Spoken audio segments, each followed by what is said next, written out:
Hey, what's going on? So today we're going to be talking about the brand new Palworld update 1.079.438, which just rolled out, and there's so much town pack here that I figured we'd hang out for a while and really break down everything that's going on with it because honestly, it's one of those updates that doesn't look huge at first glance, but when you actually spend time with it, you realize just how much it's shifting the way the game feels right now, especially for those of us who've been around since the early access days and seen how far the game has already come. So let's get into it in a really chill conversational ways.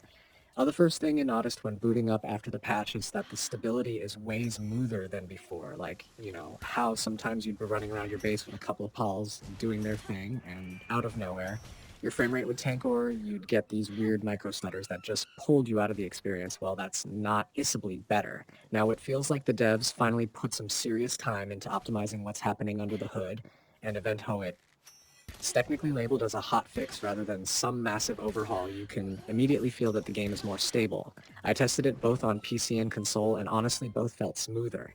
Now let's talk about crashes, because if you've played Palworld for any decent stretch of time, you know that crashes have been kind of a sore spot. Sometimes it was when traveling between areas, sometimes it was during heavy combat, sometimes even when saving and loading your world.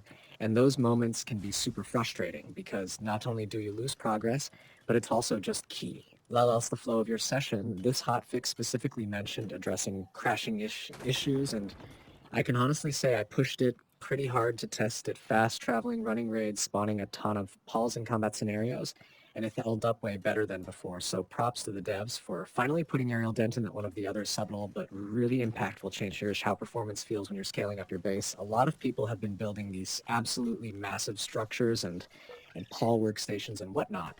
And previously, the game will. Elded truly sluggish once your base reached a certain complexity. Now, it's still not perfect, but this update clearly made it more manageable. I was able to expand a pretty big farming setup with a bunch of Pauls working simultaneously, and instead of everything chugging along at 10 frames, Site actually stayed playable. And that's a huge step forward for people who love the building aspect, something that caught my eye in the patch notes. Since the mention of quality of life improvements means a ton of tiny little tweaks that don't seem like much until I live with them for a bit. For example, interactions feel snappier, menus don't lag as much when you're scrolling through Paul's inventory seems to load faster. It's like they went and greased all the squeaky wheels that we've just gotten used to over the months, and suddenly everything just flows better. Another cool part of this update, even though it's not fully in the game yet, is the tease of the Ultrakill collaboration. Like, I know some people might not care, but if you're into crossovers, this one's actually super interesting. Ultrakill is this fast-paced retro shooter, and the idea of getting themed gear and weapons inside Palworld from that universe is just such all-wild combo. And honestly, it's how the devs aren't afraid to experiment with adding fun cross-promotional content.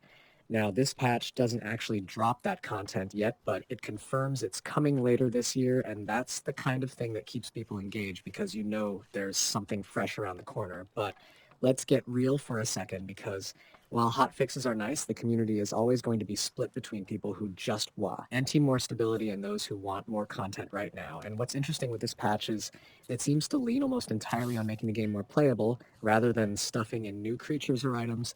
And personally, I think that's the right move because as much as well-loved new pals and new weapons, none of that matters if the game itself is unstable and the core loop is frustrating. And that's what this update addresses. It lays the groundwork for smoother patches in the future. Another thing worth noting is how this update is rolling out across LL platforms because sometimes patches land differently on PC compared to Xbox or PS5, but here it's clear the team wanted parity, so no matter where you're playing, you should be seeing the same fixes and improvements.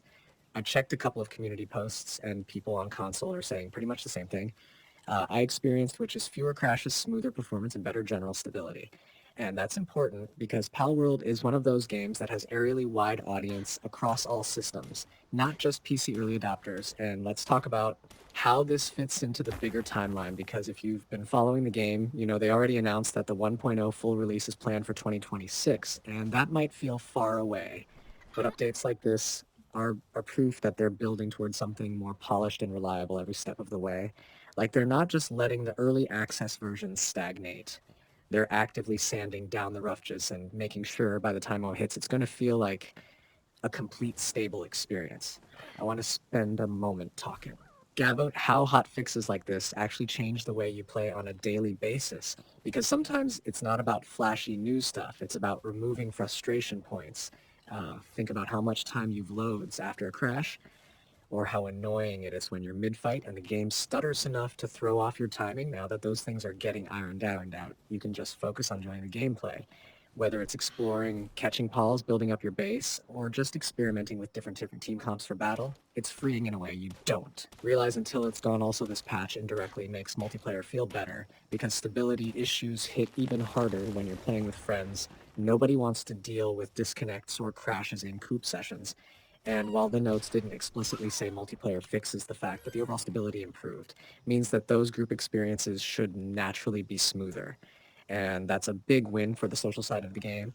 And I have to point out that this update is also our reminder of how responsive the devs are being right now. Like, this isn't some massive feature update. They're not trying to wow people with a huge expansion.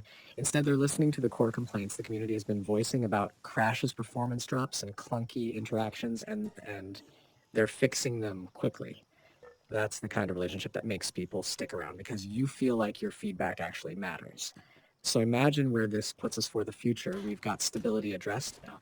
We've got content teased with that Ultrakill crossover. We've got a clear roadmap pointing to zero in 2026, and we've got a player base that's actively engaged. That's the perfect storm for a game that could actually maintain longevity rather than fading away after the early hype. And honestly, I think updates like 1.079.438 are the quiet backbone of why this game will still be worth playing in a year or two. It's not flashy, it's no headline grabbing, but it's necessary, and it builds trust. And you know what's funny? A lot of people underestimate how much these small patches change the vibe of the game. It's almost like when Algetier cartooned up, it still looks the same, but suddenly it drives smoother, sounds better, and doesn't break down on you at the worst moment. That's exactly what this patch is doing for Palworld. It's the tune-up the game need right now, so when the next big chunk of content drops, it lands on a strong foundation. So to sum it up, update 0.079.438 might look like just another hotfix on paper, but it's actually a crucial step forward. It smooths out stability, reduces crash, improves performance, makes base building less of a drag, polishes menus, and teases some really fun crossover content down the line. It's the kind of update that's easy to overlook, but you'll feel its impact every single time you boot game from this point forward. And as someone who's been playing since early access, that makes me way more confident about the direction Palworld is headed. Now, I'm curious what you think. Have you noticed the same improvements since the patch landed? Are you excited about the Ultrakill crossover, or are you more focused on the road to 1.0 in 2026? Let me know, because half the fun of the C updates is sharing how they affect different playstyles. For me, it's been huge for base building and combat, but maybe for you it's something else, and that's the beauty of Palworld. Everybody engages with it in their own way, and with that, we've covered pretty much everything about this patch in detail. And if you've stuck around this long, I appreciate you hanging out, because updates like this deserve more than just a quick rundown. They deserve a proper conversation, since they're the pieces that keep the game alive and moving forward.